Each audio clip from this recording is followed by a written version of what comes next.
এয়া ছাত্ৰ-ছাত্ৰীসকলৰ বাবে পাঠভিত্তিক অনুষ্ঠান ৰেডিঅ' পঢ়াশালী।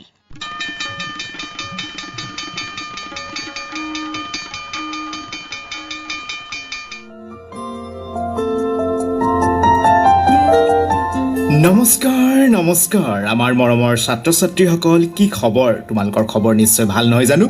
আৰু এয়া তোমালোকৰ বাবে লৈ আহিছো তোমালোকৰ অনুষ্ঠান ৰেডিঅ' পঢ়াশালী। ৰেডিঅ' পঢ়াশালী অনুষ্ঠানটি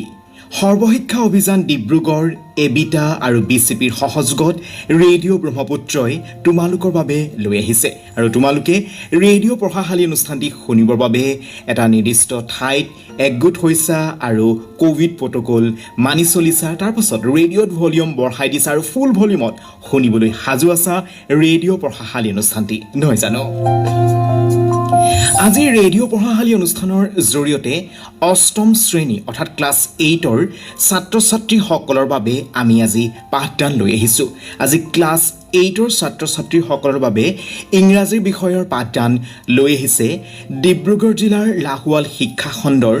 মোহনবাৰী এয়াৰপোৰ্ট মধ্য ইংৰাজী বিদ্যালয়ৰ শিক্ষাগুৰু শ্ৰী পংকজ বৰঠাকুৰে। আৰু আজিৰ পাঠটোৰ নাম explore India it's quiz time.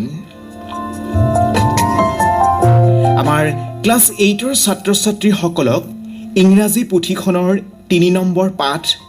Explore India it's quiz time নামৰ পাঠটো উলিয়াই ৰেডিঅ'ৰ কাষত বহি সাজু হ'বৰ বাবে আমি অনুৰোধ জনাইছোঁ। আৰু পাঠটি মন দি শুনিবা, কাৰণ পাঠটিৰ শেষতেই তোমালোকৰ বাবে আগবঢ়াব ছাৰে কুইজৰ প্ৰশ্ন, আৰু সেই কুইজৰ প্ৰশ্নৰ উত্তৰ তোমালোকে আমালৈ প্ৰেৰণ কৰিব লাগিব। আৰু শুদ্ধকৈ উত্তৰ দিব পাৰিলেই আমি তোমালোকৰ নাম ঘোষণা কৰিম সমুচ্চতাৰ আগত। ভাল লাগিব ন নিজৰ নামটো ৰেডিঅ'ত শুনি? গতিকে পাঠটি মন দি শুনিবা। আৰু এয়া তোমালোকৰ বাবে পাঠ লৈ আহিছে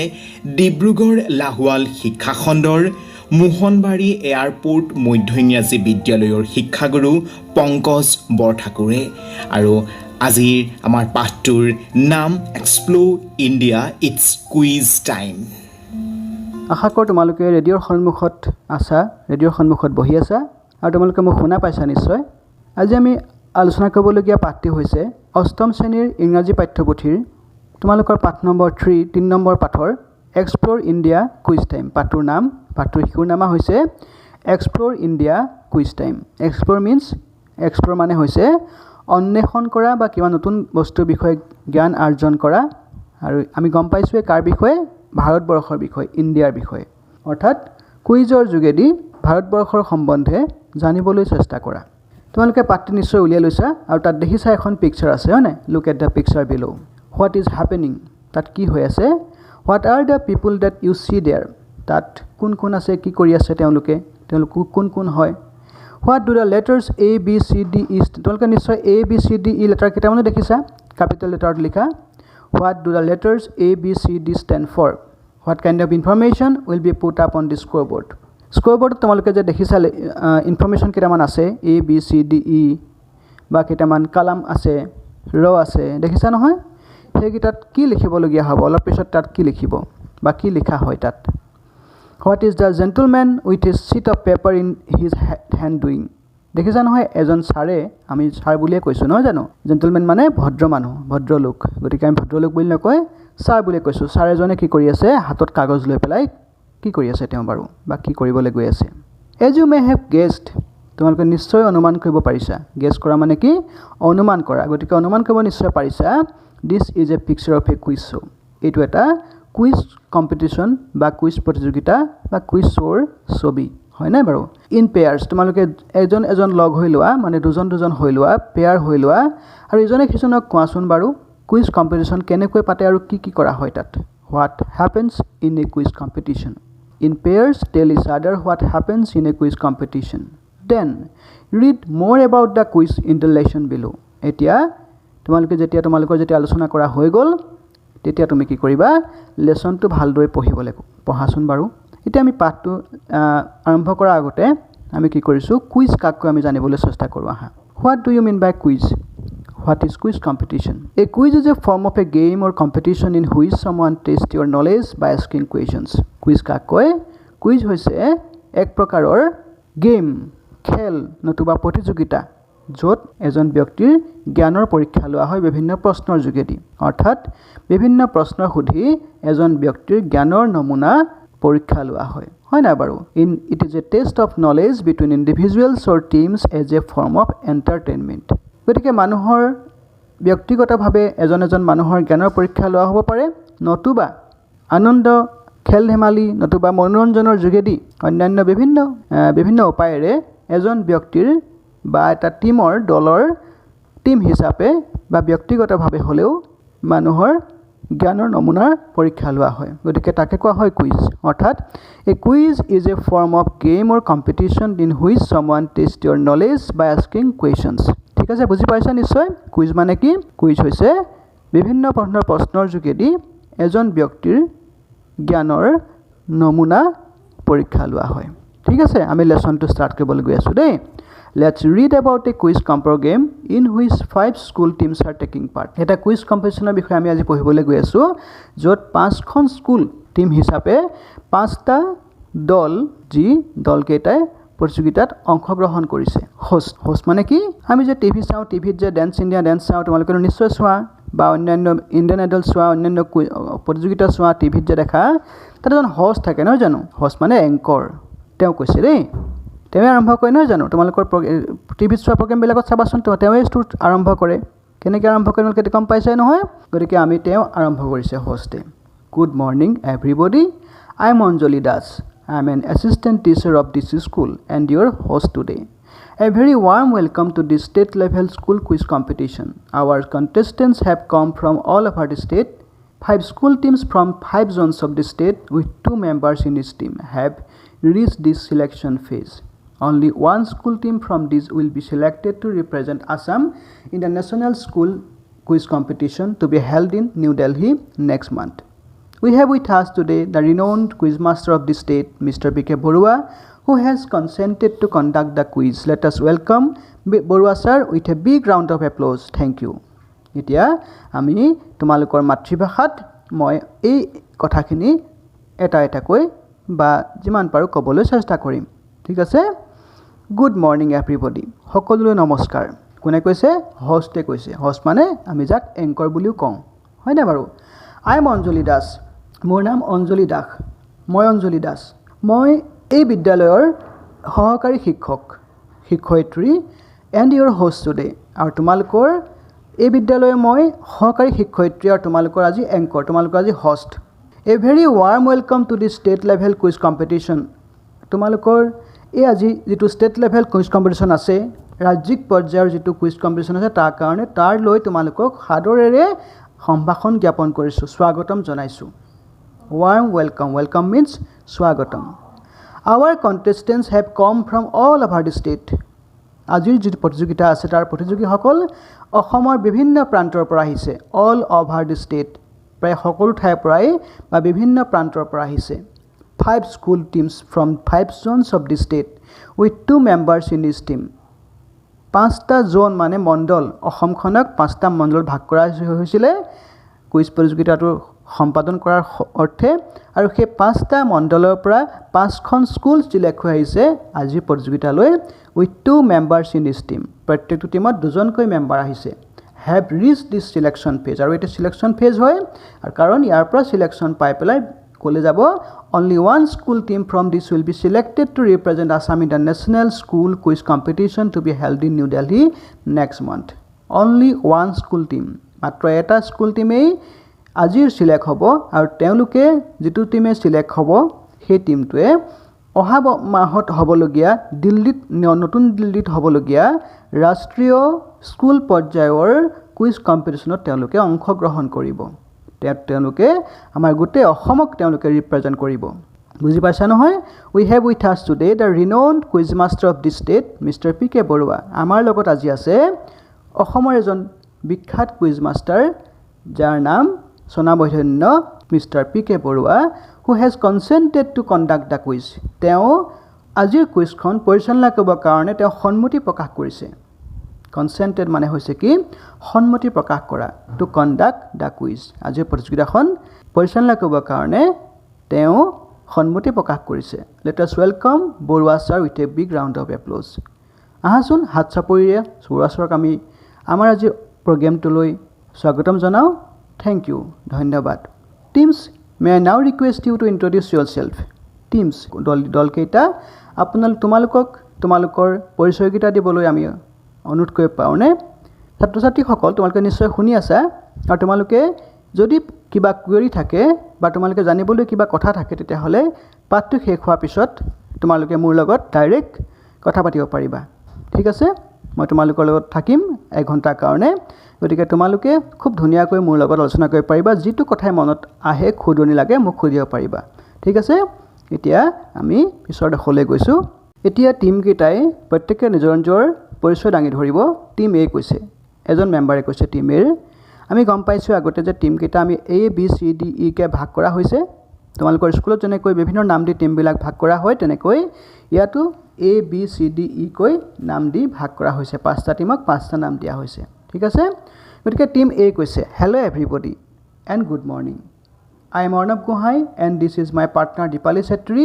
We are representing the East Zone and we are from CR School Tinsukia. Hokoloi Swagatam. Good morning. Suprabhat. মোৰ নাম Arnab Gohai আৰু মোৰ পাৰ্টনাৰ ইয়া Dipali Chetri. আমি পূব মণ্ডলক ৰিপ্ৰেজেণ্ট কৰা মানে অসমীয়াত কি বুলি কয় প্ৰতিনিধিত্ব কৰা বুজি পাইছা নহয় যেনেকৈ আজি অলিম্পিক খেল হৈ আছে নহয় এতিয়া নহয় জানো অলিম্পিক খেলত আমাৰ ভাৰতবৰ্ষক লাভলীনা বৰগোহাঁই মেৰী কম তেনেকৈ বহুত কেইজনে প্ৰতিনিধিত্ব কৰিছে তেনেকৈ এখন ঠাইৰ পৰা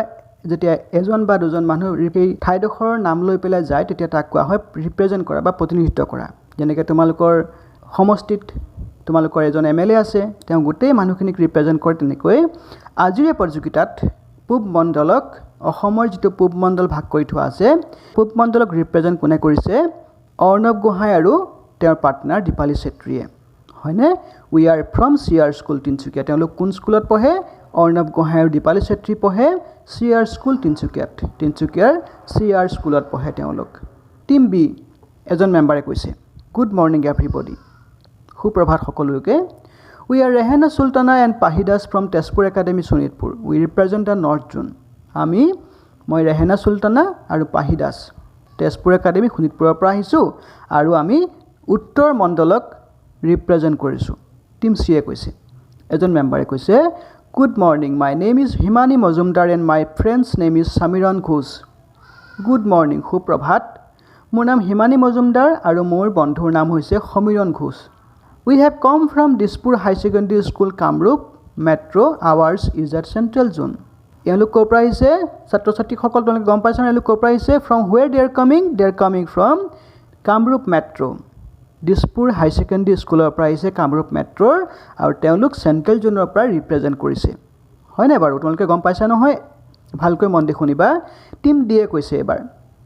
এজন মেম্বাৰে কৈছে hello' everyone and good morning সকলোলৈ সুপ্ৰভাত I am Namita Sinha and my partner is Rita দলে মোৰ নাম নমিতা সিনহা আৰু মোৰ লগত আছে ৰীতা দলে মোৰ partner The name of our school is RKM School Kasar. We are representing the South Zone. আমাৰ বিদ্যালয়ৰ নাম হৈছে RKM School কাছাৰত আছে আৰু আমি দক্ষিণ মণ্ডলক সাউথ জোন মানে দক্ষিণ মণ্ডলক কি কৰিছোঁ ৰিপ্ৰেজেণ্ট কৰিছোঁ তাৰমানে প্ৰতিনিধিত্ব কৰিছোঁ আমি দক্ষিণ মণ্ডলৰ পৰা আহিছোঁ টিম ই এজন মেম্বাৰে কৈছে good morning my name is Hazrat Ali my partner's name is Rajan Kalita we are from government high secondary school Barpeta representing the west zone thank you team ইৰ এজন মেম্বাৰে কৈছে কি বুলি সকলোলৈ সুপ্ৰভাত মোৰ নাম হজৰত আলী আৰু এয়া মোৰ পাৰ্টনাৰৰ নাম হৈছে ৰাজন কলিতা আমি বৰপেটা জিলাৰ গভৰ্ণমেণ্ট হাই ছেকেণ্ডেৰী স্কুলৰ পৰা আহিছোঁ আৰু আমি পশ্চিম মণ্ডলক ৰিপ্ৰেজেণ্টিং দ্য ৱেষ্ট জোন মানে পশ্চিম মণ্ডলক প্ৰতিনিধিত্ব কৰিছোঁ থেংক ইউ ধন্যবাদ সকলো দলৰে পৰিচয় পৰ্ব সমাপ্ত হৈছে এবাৰ মাইক্ৰফোনটো গৈছে হষ্ট কাষলৈ বা হষ্ট হাতলৈ গৈছে Thank you all the best for the quiz.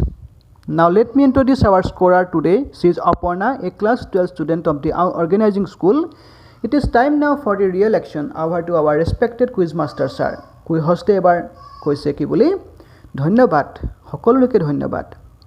all the best for the quiz. কুইজৰ কাৰণে সকলোলৈকে শুভেচ্ছা জ্ঞাপন কৰিছোঁ এতিয়া আমি আপোনাৰ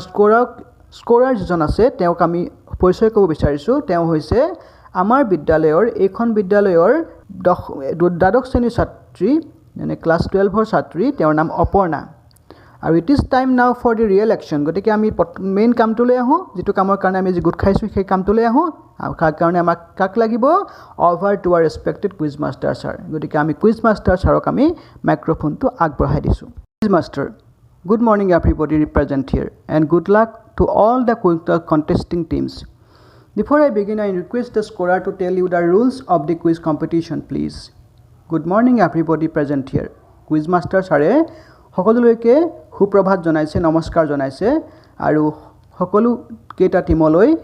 শুভেচ্ছা জ্ঞাপন কৰিছে Before I begin, মই আৰম্ভ কৰাৰ আগতে I request the scorer to tell you the rules of the quiz competition. গতিকে আৰম্ভ কৰাৰ আগতে কুইজ কম্পিটিশ্যনটো মই স্কোৰাৰক আজিৰ কম্পিটিশ্যনটোৰ যিখিনি নিয়মাৱলী আছে সেইখিনি ঘোষণা কৰিবলৈ অনুৰোধ জনাইছোঁ প্লিজ স্কোৰাৰে কৈছে এবাৰ তো ছাত্ৰ ছাত্ৰীসকল আপোনালোকে শুনি আছা নহয় scorer thank you sir There will be 5 rounds in total. In each round, each team will get at least one direct question. Thank you, sir. স্কোৰাৰে কৈছে দেই ভালকৈ শুনিবা কুইজৰ নিয়মাৱলীখিনি ভালকৈ শুনিবা তোমালোকে Thank you, sir. There will be 5 rounds in total. Total কেই round হ'ব 5টা ৰাউণ্ডত খেলখন হ'ব মানে কুইজ কম্পিটিশ্যনটো হ'ব In each round, each team will get at least one direct question. প্ৰত্যেকটো ৰাউণ্ডতে প্ৰত্যেকটো টিমে এটাকৈ ডাইৰেক্ট কুৱেশ্যন পাব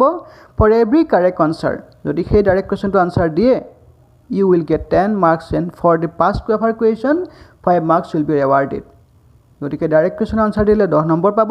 আৰু যদি হে কুৱেশ্যনটো বাগৰি যায় অৰ্থাৎ কোনোবা টিমে ডাইৰেক্টলি আনচাৰ দিব নোৱাৰে তেতিয়াহ'লে কুৱেশ্যনটো পাছ দিব পাছ কৰিবা পাছ কৰাৰ পিছত যিটো টিমে আনচাৰ দিব সেই টিমটোৱে যেহেতু ইনডাইৰেক্ট কুৱেশ্যন হ'ব তেতিয়াহ'লে তেওঁলোকে 5 নম্বৰকৈ পাব অৰ্থাৎ আধা নম্বৰ পাব There will be no negative marks for a wrong answer. যদিহে কোনোবাই ভুল উত্তৰ দিয়ে তেতিয়াহ'লে কোনো নেগেটিভ মাৰ্ক অৰ্থাৎ মাৰ্ক কৰ্তন কৰা নহয় okay Each team will get only 10 seconds to answer the question. আৰু এটা কথা প্ৰত্যেকটো টিমে each team মানে প্ৰত্যেকটো টিমেই মাত্ৰ এটা প্ৰশ্ন উত্তৰ দিবলৈ কিমান সময় পাব মাত্ৰ 10 ছেকেণ্ড সময় পাব The team which scores the highest marks will be the winner. যোনটো টিমে সকলোতকৈ বেছি নম্বৰ পাব তেওঁলোকেই হ'ব উইনাৰ বা সেই টিমটোৱে হ'ব আজিৰ প্ৰতিযোগিতাখনৰ বিজয়ী ঘোষণা কৰা হ'ব The winning team will represent the state in the national level quiz competition আৰু এই উইনিং টিমটোৱে যিটো টিম জিকিব সেই টিমটোৱে অহা মাহত হ'বলগীয়া ৰাষ্ট্ৰীয় পৰ্যায়ৰ কুইজ কম্পিটিশ্যন অংশগ্ৰহণ কৰিব That's all thank you এইটোৱে আজিৰ প্ৰতিযোগিতাৰ এআই নিয়মাৱলী ধন্যবাদ ছাৰ কুইজ মাষ্টাৰে কৈছে Thank you Aparna team sir are you ready Thank you Aparna তোমাক ধন্যবাদ জ্ঞাপন কৰিছোঁ এইখিনি কোৱাৰ কাৰণে টিমছ তোমালোক ৰেডি হৈছানে তোমালোক ৰেডি আছানে টিমছ ইয়েছ ছাৰ সকলো টিমে মাত লগাইছে হয় ছাৰ আমি ৰেডি আছোঁ quiz master Contestants, as you know, this quiz competition is a part of national level quiz competition. So our questions will be based on our knowledge of our country, India. The first round is based on the subject familiar to you all, Assam and Northeastern region of India. Contestant মানে হৈছে প্ৰতিযোগীসকল যোনে প্ৰতিযোগিতাত অংশ লয় তেওঁক contestant বুলি কোৱা হয় গতিকে কণ্টেষ্টেণ্ট মানে হৈছে কি প্ৰতিযোগী কুইজ মাষ্টাৰে তেওঁলোকক কৈছে প্ৰতিযোগীসকল As you know, তোমালোকে গম পোৱাই যে this quiz competition is a part of national level quiz competition আজিৰ প্ৰতিযোগিতাটো হৈছে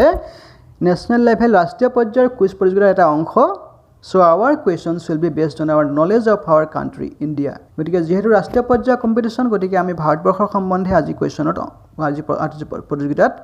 তোমালোকৰ জ্ঞান মানে আমি টেষ্ট কৰিম In the first round is based on the subject familiar to you all. প্ৰথম ৰাউণ্ডৰ প্ৰশ্নকেইটা তোমালোকৰ চিনাকিয়ে হ'ব আমাৰ অসমৰ বিষয়ে Assam and north east region of India Assam আৰু উত্তৰ পূৰ্বাঞ্চলৰ ওপৰত ভিত্তি কৰি তোমালোকৰ কাৰণে প্ৰশ্ন দিয়া হ'ব Let's begin with an easy question. I will ask you a question and give you 4 possible options. গতিকে আৰম্ভ কৰোঁ আমি কুৱেশ্যন এটা সৰু উজু প্ৰশ্নৰ পৰা আমি আৰম্ভ কৰিব লৈছোঁ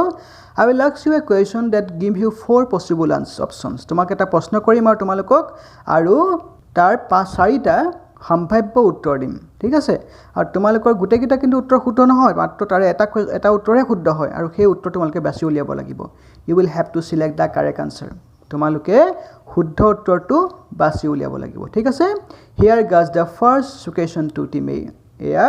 টিম এ লৈ প্ৰথম ৰাউণ্ডৰ প্ৰথম কুৱেশ্যনটো কৰিছে ছাত্ৰ ছাত্ৰীসকল যিখিনি ৰেডিঅ'ত তোমালোকে শুনি আছা তেওঁলোকে তোমালোকে কি কৰিবা তোমালোকে প্ৰশ্নটো ভালদৰে মন দি শুনিবা আৰু যেতিয়া 4টা অপচন দিয়া হ'ব তাৰে কোনটো অপচন শুদ্ধ তোমালোকে নিজে ভাবিবলৈ চেষ্টা কৰিবা আৰু যেহেতু পাঠটিত উত্তৰটো দিবই ক'বই গতিকে তোমালোকে নিজৰ ফালৰ পৰাও তোমালোকৰ এই সম্বন্ধে কিমান জ্ঞান আছে তোমালোকে নিজকে পৰীক্ষা কৰিবাচোন ঠিক আছে তো ফাৰ্ষ্ট কোৱেশ্চন প্ৰথম ৰাউণ্ডৰ প্ৰথম কোৱেশ্চনটো the first question of the first round কালে গৈছে টিম এলে গৈছে the ancient name of Assam was Kamrup অসমৰ প্ৰাচীন নাম হৈছে কামৰূপ নহয় জানো it was also' known by another name এই কামৰূপক বা অসমক আনটা নামেৰে জনা গৈছিলে হোৱাট ইজ ইট কুৱেশ্যনটো হৈছে অসমৰ আনটা নাম কামৰূপ ঠিক আছে এতিয়া অসমৰ আৰু এটা নাম আছে সেই নামটো কি Kamatapur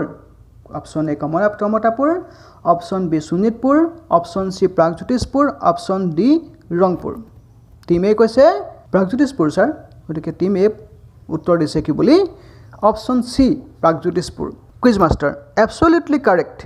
good start you will get 10 points খুব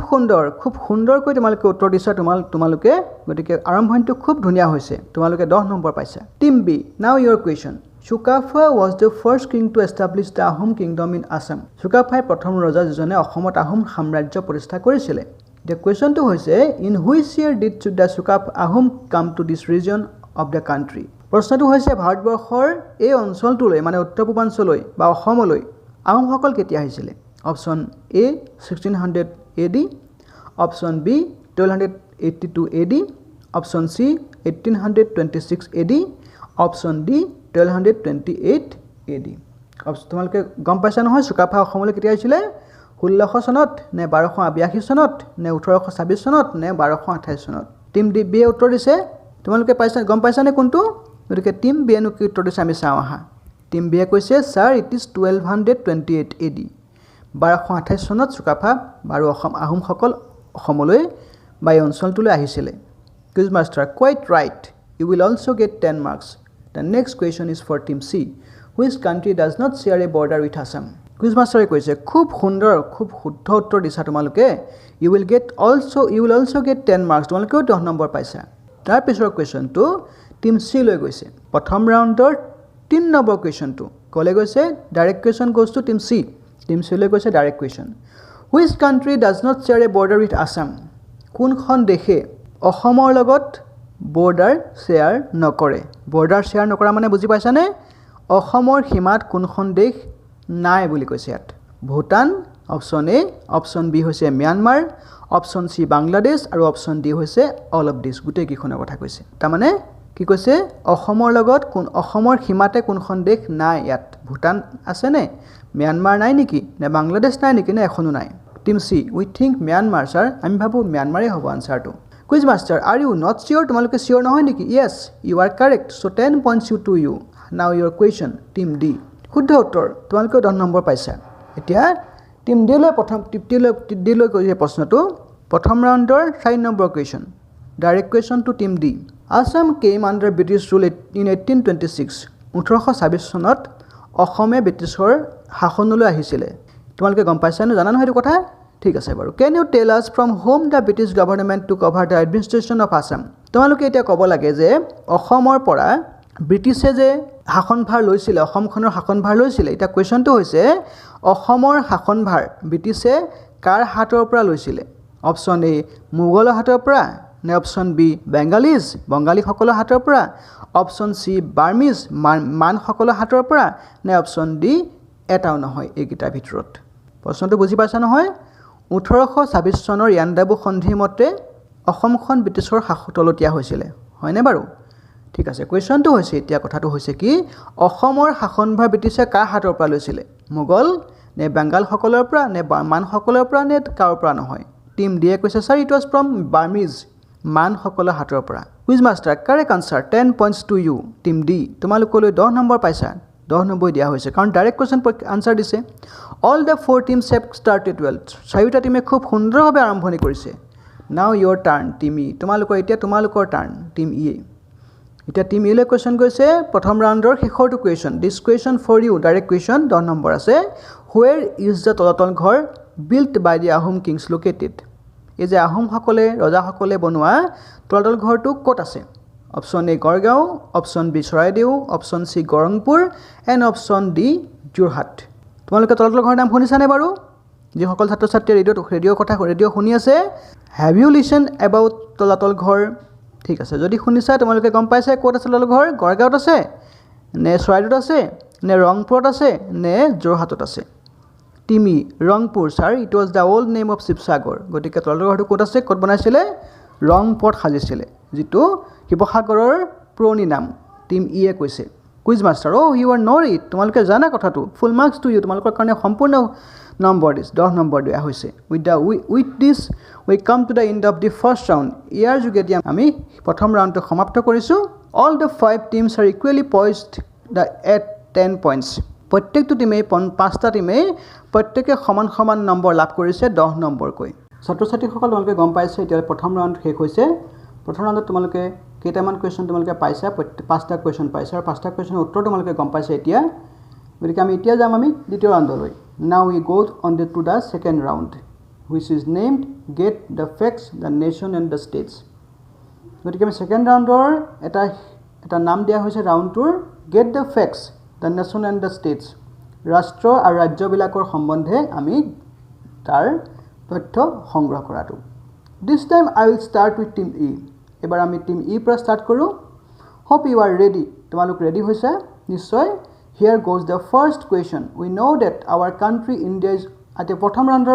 ছেকেণ্ড ৰাউণ্ডৰ প্ৰথম কুৱেশ্যনটো দেই, কালৈ গৈছে? টিম ই লৈ গৈছে। তোমালোকে গম পাইছা ন ছাত্ৰ ছাত্ৰীসকল? ছেকেণ্ড ৰাউণ্ডৰ প্ৰথম কুৱেশ্যনটো, দ্য ফাৰ্ষ্ট কুৱেশ্যন অফ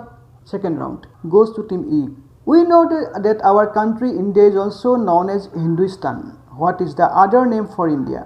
আমি জানো যে সকলোৱে ভাৰতৰ এটা নাম হৈছে হিন্দুস্তান। আমাৰ দেশখনৰ এটা নাম হৈছে হিন্দুস্তান, হয় নাই বাৰু? What is the other name for India? আমি জানো যে আমাৰ দেশৰ নাম হিন্দুস্তান। আৰু কুৱেশ্যনটো হৈছে কি, আমাৰ দেশৰ আনটো নামটো কি? টিম ই পাষ্ট। টিম ইয়ে কৈছে আমি নাজানো ছাৰ, আমি পাছ কৰিছোঁ। টিম ডিয়ে কৈছে ভাৰত। টিম ডিয়ে কৈছে আনচাৰ দিছে কি বুলি? Bharat. Quiz master, yes, Bharat or Bharatvarsha is another name of India named after the son of Dushyanta and Shakuntala, whom the Mahabharata credits with conquering the whole of the known world. কুইজ মাষ্টাৰজনে ব্যাখ্যা কৰিছে যে য়েছ, শুদ্ধ উত্তৰ। টিম কোনে দিছে আনচাৰটো? টিম ডিয়ে শুদ্ধ উত্তৰ দিছে। পাঁচ কুৱেশ্যন দেই। য়েছ, ভাৰত অৰ ভাৰতবৰ্ষ ভাৰতৰ আনটা নাম হৈছে, আমাৰ দেশৰ আনটা নাম হৈছে ভাৰত বা ভাৰতবৰ্ষ। আৰু এই নামটো কেনেকৈ হ'ল? এই নামটো হৈছে ভাৰত নামৰ এজন ৰজা আছিলে, যাৰ কোন হৈছিলে তেওঁৰ দুষ্মন্ত ৰজা আৰু শকুন্তলাৰ পুত্ৰ আছিলে। আৰু তেওঁৱেই গোটেই মহাভাৰতে কৈছে যে মহাভাৰত কথা তোমালোকে শুনিছাই, মহাভাৰত এখন গ্ৰন্থ হয়, বিশ্বৰ এখন বৃহৎ গ্ৰন্থ বুলি কোৱা হয় যাওক। সেই গ্ৰন্থখনত লিখা আছে যে ভাৰত নামৰ ৰজাজনে গোটেই পৃথিৱীখন শাসন কৰিছিলে এসময়ত, বা গোটেই পৃথিৱীতে তেওঁ ৰজা আছিলে, চক্ৰৱৰ্তী ৰজা আছিলে পৃথিৱীৰ। গতিকে তেওঁৰ নামেৰে আমাৰ ভাৰতবৰ্ষৰ নাম ভাৰত ৰখা হৈছিলে। Well team D, you will get 5 points for a pass over question. ঠিক আছে বাৰু টিম ডি, তোমালোকে এটা পাছ হৈ অহা কুৱেশ্যনৰ কাৰণে 5 নম্বৰ পাইছা। দেন নেক্সট ডাইৰেক্ট কুৱেশ্যন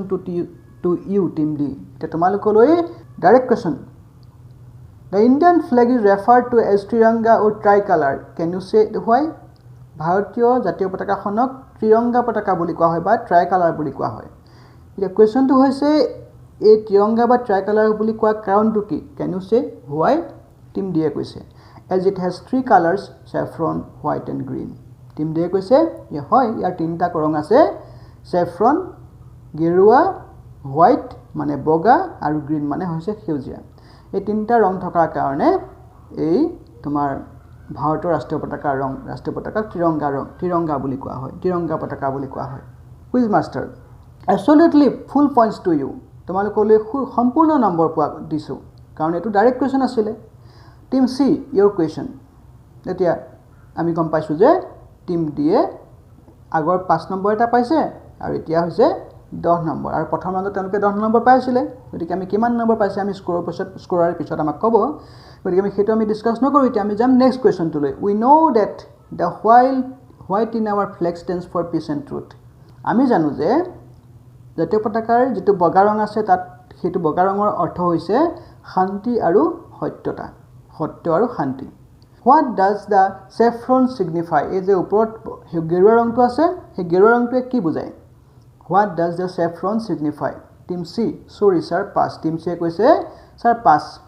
আমি নাজানো কুইজ মাষ্টাৰে কৈছে pass to team B team এলৈ কথা কুৱেশ্যনটো পাছ হৈ গৈছে টিম বিয়ে কৈছে পাছ টিম বিয়েও নাজানিছে কুৱেশ্যনটো গতিকে তেওঁলোকে পাছ দিছে কুৱেশ্যন মাষ্টাৰ কৈছে team A the colour signifies courage and sacrifice sir team A আনচাৰটো দিছে কি বুলি এই গেৰুৱা ৰংটোৱে সাহস আৰু ত্যাগক প্ৰতিনিধিত্ব কৰিছে বা অৰ্থ সূচাইছে quiz master well done team A you will get 5 points for the answer now এ গতিকে কুইজ মাষ্টাৰে কৈছে টিম এ তোমালোকে শুদ্ধটো দিছে গতিকে তোমালোকে পাছ হোৱা কুৱেশ্যন যাৰ কাৰণে তোমালোকে 5 নম্বৰ এটা পাইছা now a direct question to team B what is the navy blue wheel in the centre of the white band of the flag called and what does it indicate now এতিয়া এটা direct question team B লৈ গৈছে what is the navy blue wheel in the centre of the white band of the flag called and what does it indicate এই যে তোমাৰ জাতীয় পতাকাৰ বা পতাকাখনত এটা নেভি ব্লু চক্ৰ এটা আছে দেখিছা তোমালোকে চক্ৰটোৱে কি সূচায় হোৱাট ডাজ ইট ইণ্ডিকেট এইটো চক্ৰটোৱে কি সূচায় টিম বিয়ে কৈছে পাষ্ট টিম এ কৈছে pass quiz master you term you team E quiz master কৈছে টিম ই এতিয়া তোমালোকলৈ কুৱেশ্যনটো কৈছে পাছ হৈ টিম ইয়ে কৈছে পাছ ছাৰ আমি নোৱাৰোঁ ছাৰ পাছ টিম কুইজ মাষ্টাৰে কৈছে টিম ডি তোমালোকে পাৰিবানে টিম ডি চৰি ছাৰ এইটো পাছ কুইজ মাষ্টাৰ টিম চি কেন ইউ আনচাৰ টিম চিয়ে কৈছে টিম চি সুধিছে তোমালোকে আনচাৰ দিব পাৰিবানে কুইজ মাষ্টাৰে সুধিছে টিম চিক টিম চিয়ে কৈছে we don't know' the answer sir আমি ইয়াৰ উত্তৰ নাজানো sir quiz master no' team could give the answer it is called the Ashoka Chakra Dharma চক্ৰ কোনো টিমেই ইয়াৰ শুদ্ধ উত্তৰ দিব নোৱাৰিলে এই চক্ৰটোৰ নাম হৈছে অশোক চক্ৰ বা ধৰ্ম চক্ৰ and it is A wheel with 24 স্পক্স এই চক্ৰটোত 24ডাল দণ্ড আছে ইট ইজ এ হুইল মানে চক্ৰ বা চকা য'ত 24ডাল দণ্ড আছে 24 স্পক আছে it signifies that there is life in movement and death in stagnation এইটোৱে কি সূচায় এইটোৱে সূচায় যে যদিহে মুভমেণ্ট হৈ থাকে পৃথিৱীত তেতিয়া জীৱন চলি থাকে আৰু যদিহে ৰখি যায় তেতিয়াহ'লে মৃত্যু well Aparna please let us know' the scores at the end of this round ঠিক আছে বাৰু অপৰ্ণা দ্বিতীয় ৰাউণ্ডৰ শেষত তোমাৰ পৰা জানিব বিচাৰিম এই টিমকেইটাই কোনে কিমান নম্বৰ পাইছে well Aparna please let us know the scores at the end of this round. Scorer. At the end of the first 2 rounds, Team A has scored 15 points, Team B has got 10, Team C got 10 points, Team D 25 points and Team E has got 10 points. Scorer কৈছে অপৰ্ণাই কৈছে যে এই ৰাউণ্ডৰ শেষত at the end of the first 2 rounds মানে দ্বিতীয় ৰাউণ্ডৰ শেষত Team A মুঠ পাইছে 15 points, টিম বি এ মুঠ পাইছে 10 পইণ্টছ টিম চি এ পাইছে 10 পইণ্ট 10 পইণ্টছ টিম ডি এ পাইছে 25 পইণ্টছ আৰু টিম ই এ পাইছে 10 পইণ্টছ বা 10 পইণ্টছ গতিকে আমি গম পাইছোঁ কোন জিকি আছে quiz master thank you Aparna at this time এই মুহূৰ্তত team D is ahead of other teams team D বাকীবোৰ টিমতকৈ আগবাঢ়ি আছে we will now begin the third round এতিয়া আমি দ্বিতীয় ৰাউণ্ডলৈ আমি আৰম্ভ কৰিম যাত্ৰা with the first question to team B লৈ কি কুৱেশ্যন প্ৰথম কুৱেশ্যনটো দ্বিতীয় ৰাউণ্ডৰ ফাৰ্ষ্ট কুৱেশ্যনটো টিম ডি লৈ you might know' that Porbandar is the birth place of Mahatma Gandhi the father of the nation do you know' in which state Porbandar is located তোমালোকে জানানে পোৰবন্দৰ ক'ত আছে আমি সকলোৱে জানো you might know' that Porbandar is the birth place of Mahatma গান্ধীৰ জন্মস্থান হৈছে Porbandar the father of the nation যাক জাতিৰ পিতা বুলি কোৱা হয় নহয় জানো do you know' in which state Porbandar is located তোমালোকে জানানে পোৰবন্দৰ ক'ত আছে কোন ৰাজ্যত আছে ছাত্ৰ ছাত্ৰীসকল তোমালোকেও মনত পেলোৱাচোন পোৰবন্দৰ কোন ৰাজ্যত আছে তোমালোকৰ কিতাপত নিশ্চয় এই সম্বন্ধে আছে মহাত্মা গান্ধীৰ জন্মস্থানৰ সম্পৰ্কত গতিকে তোমালোকে মনত পেলাবলৈ চেষ্টা কৰা you also' try to recall from your books where the Porbandar is located which is the birth place of the father of the nation Mahatma Gandhi team B এ কৈছে ইউ পি উত্তৰ Pradesh sir quiz master sorry wrong answer pass to team C team B এ কৈছে Uttar Pradesh sir quiz master sorry wrong answer pass to team C ভুল হৈছে কুৱেশ্যনটো team চিলৈ pass হৈ গৈছে team C Maharashtra quiz master no' team ডিলৈ কুৱেশ্যনটো গৈছে টিম ডিয়ে কৈছে মধ্যপ্ৰদেশ কুইজ মাষ্টাৰ ইনকাৰেক্ট ভুল হৈছে টিম ইলৈ কুৱেশ্যনটো গৈছে টিম ইয়ে কৈছে Gujarat quiz master correct answer so' you will get 5 points the next question goes to team C তোমালোকে 5 নম্বৰ পাইছা যিহেতু তাৰ ইনডাইৰেক্ট কুৱেশ্যন বাগৰি অহা কুৱেশ্যন গতিকে বাগৰি অহা কুৱেশ্যন আমি সকলোৱে জানো 2টা নম্বৰ নাপায় ডাইৰেক্ট কুৱেশ্যনতহে 10 নম্বৰ পায় গতিকে ইয়াত কেই নম্বৰ পাব 5 নম্বৰ পাব গতিকে পাছৰ কুৱেশ্যনটো গৈছে টিম চি লৈ The next question goes to team C. You know that the famous marble stones monument, the Taj Mahal, is located in Agra. Do you know who built it and why? তোমালোকে সকলোৱে জানা যে মাৰ্বলেৰে বনোৱা যেটো ঐতিহাসিক কীৰ্তিস্তম্ভ হেতু তাজমহল যে আছে আগ্ৰাত আছে নহয় জানো আগ্ৰা ক'ত আছে তোমালোকে জানাই নহয় গতিকে তাজমহলৰ বিষয়ে তোমালোকে শুনিছাই নহয় Have you heard about the Taj Mahal located in Agra? এটা কোৱেশ্চনটো হৈছে কুইজ মাষ্টাৰে কৈছে দেই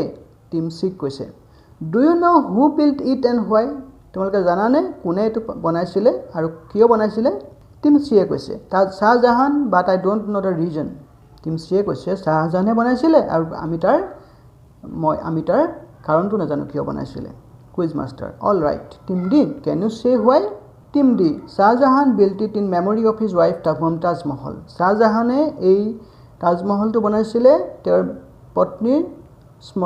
স্মৃতি মানে বাবে বনাইছিলে যাৰ নাম হৈছে যাৰ নাম Mumtaz Mahal quiz master yes you are right তোমালোকৰ শুদ্ধ উত্তৰ both team C and D will share 5 points গতিকে 5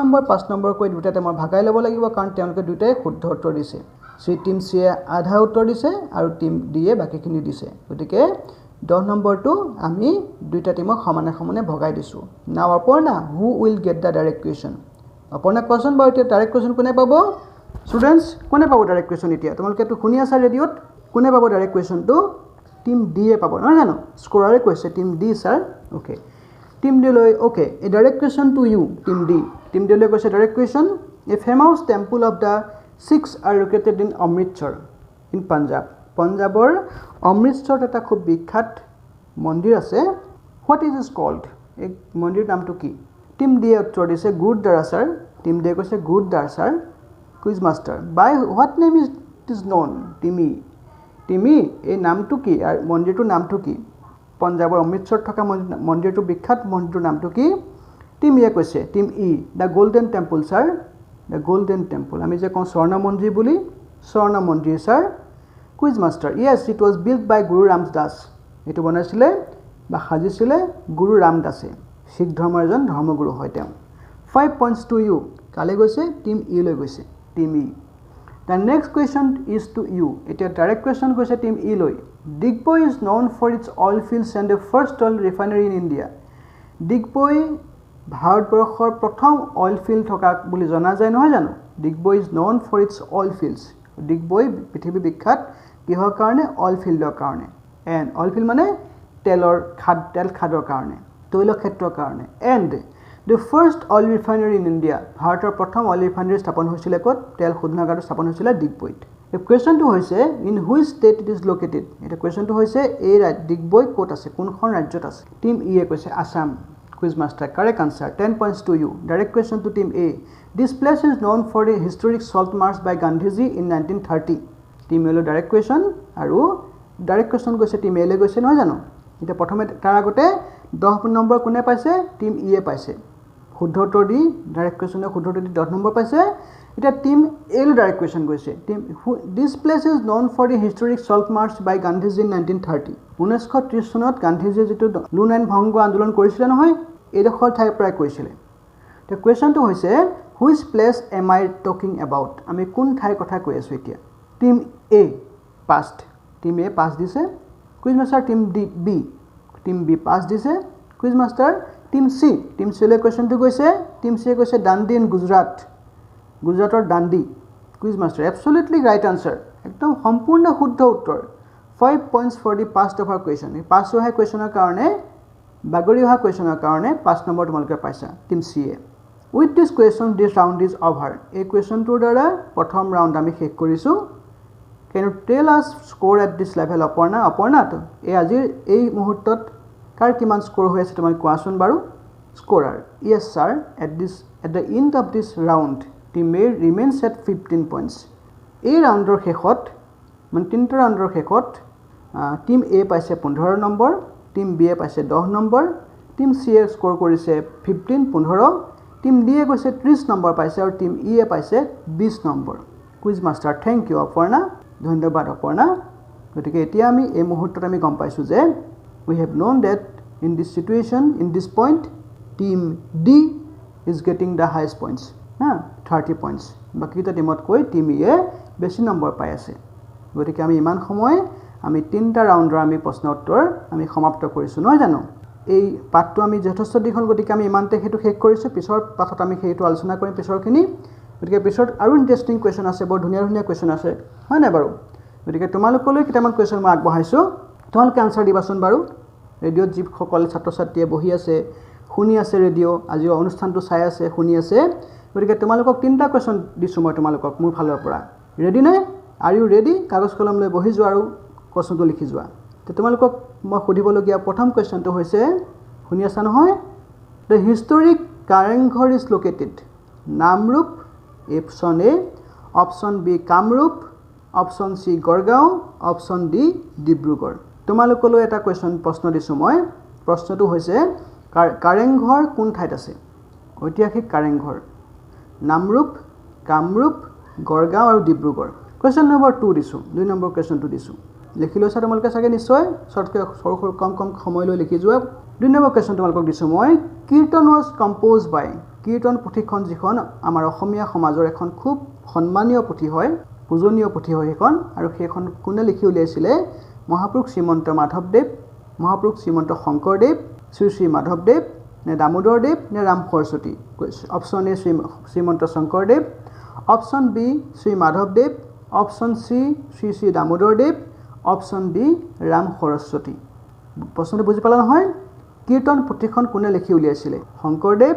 নে মাধৱদেৱ নে দামোদৰদেৱ নে ৰাম সৰস্বতী কুৱেশ্যন নম্বৰ 3 তোমালোকলৈ আগবঢ়োৱা মোৰ শেষৰ কুৱেশ্যনটো Namghosha is a work of Namghosha কাৰ অৱদান বা কোনে লিখি উলিয়াইছিলে অপশ্যন এ মাধৱদেৱ option B Sankardev option C Damodardev option D Ananta Kandali 5জন বিখ্যাত ব্যক্তি আমাৰ খুব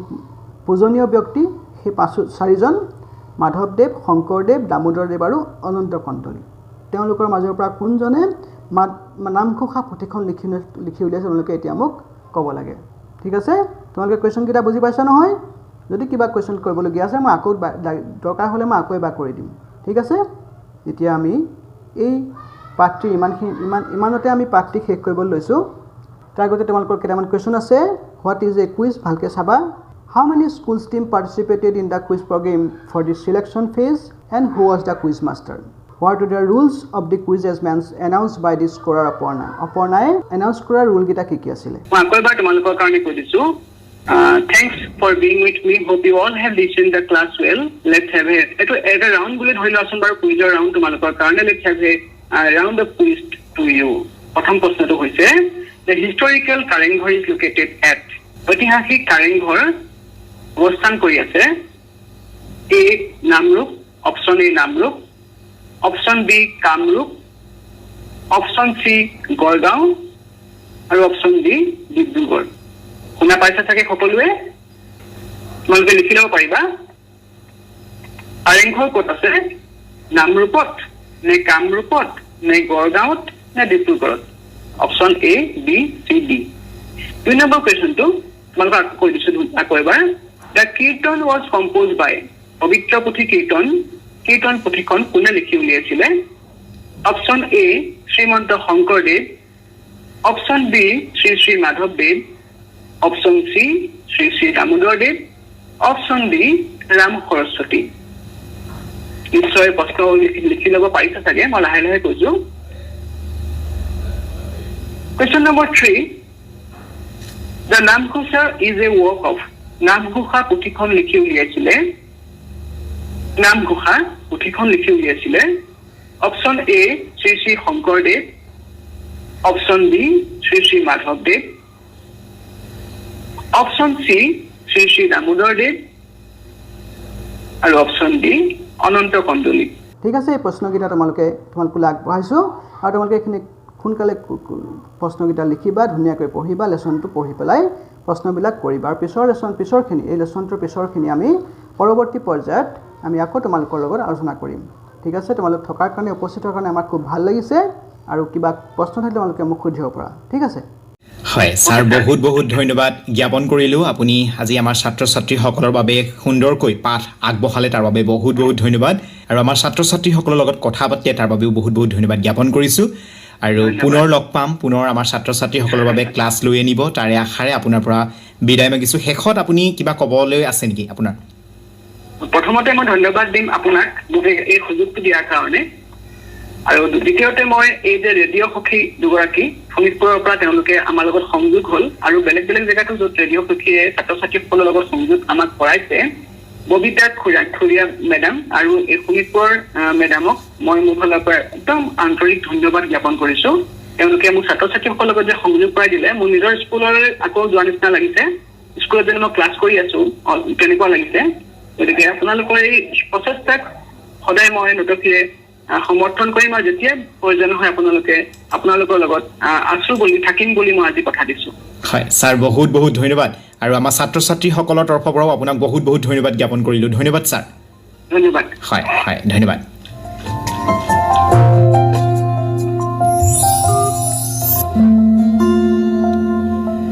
শ্ৰোতাবন্ধু এতিয়া তোমালোকক জনাই দিওঁ তোমালোকে আমাৰ ছাৰে আগবঢ়াই দিয়া কুইজৰ 3টা প্ৰশ্নৰ উত্তৰ কেনেকৈ দিবা এখন কাগজত ওপৰত লিখিবা আজিৰ তাৰিখটো তাৰপাছত তোমাৰ নামটো বিদ্যালয়খনৰ নাম তুমি কোন ক্লাছত পঢ়ি আছা সেয়া লিখিবা তাৰপাছত Q1 লিখিবা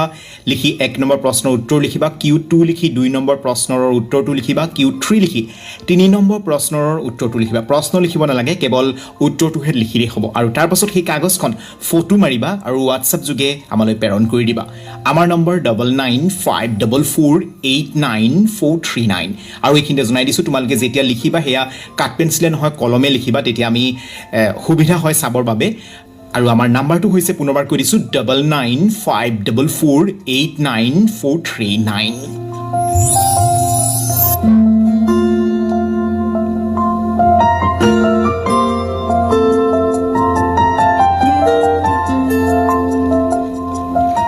আশা কৰোঁ আমাৰ ছাত্ৰ ছাত্ৰীসকল তোমালোকে আমাৰ প্ৰশ্নৰ উত্তৰ দিবা আমাৰ কুইজৰ উত্তৰ দিবা আৰু এইখিনিতে পুনৰবাৰ কৈ দিছোঁ আমাৰ নাম্বাৰটো 9954489439 হয় 9954489439 এই নম্বৰতেই উত্তৰটো প্ৰেৰণ কৰিব লাগিব WhatsApp কৰি আৰু এইখিনিতে পুনৰবাৰ জনাই দিছোঁ ৰেডিঅ' পঢ়াশালী অনুষ্ঠানটি সৰ্বশিক্ষা অভিযান ডিব্ৰুগড় এবিটা আৰু BCPৰ সহযোগত ৰেডিঅ' ব্ৰহ্মপুত্ৰই লৈ আহিছে ছাত্ৰ ছাত্ৰীসকলৰ বাবে আৰু আজিৰ ৰেডিঅ' পঢ়াশালী অনুষ্ঠানৰ জৰিয়তে আমি অষ্টম শ্ৰেণী অৰ্থাৎ ক্লাছ 8ৰ ছাত্ৰ ছাত্ৰীসকলৰ বাবে ইংৰাজী বিষয়ৰ পাঠদান লৈ আহিলোঁ পাঠ আগবঢ়ালে ডিব্ৰুগড় লাহোৱাল শিক্ষাখণ্ডৰ মোহনবাৰী এয়াৰপোৰ্ট মধ্য ইংৰাজী বিদ্যালয়ৰ শিক্ষাগুৰু পংকজ বৰঠাকুৰ ছাৰে আৰু আজি আগবঢ়োৱা পাঠটো আছিল এক্সপ্ল' ইণ্ডিয়া ইটছ কুইজ টাইম আৰু ছাৰক বহুত বহুত ধন্যবাদ জ্ঞাপন কৰিলোঁ লগতে আমাৰ শিক্ষা বন্ধু বান্ধৱীসকলক বহুত বহুত ধন্যবাদ জ্ঞাপন কৰিলোঁ আমাৰ ছাত্ৰ ছাত্ৰীসকলক বহুত বহুত ধন্যবাদ জ্ঞাপন কৰিলোঁ আৰু সকলোকে আমি পুনৰ লগ পোৱাৰ আশাৰে আজিৰ ৰেডিঅ' পঢ়াশালী অনুষ্ঠানটি ইমানতে সামৰিছোঁ নমস্কাৰ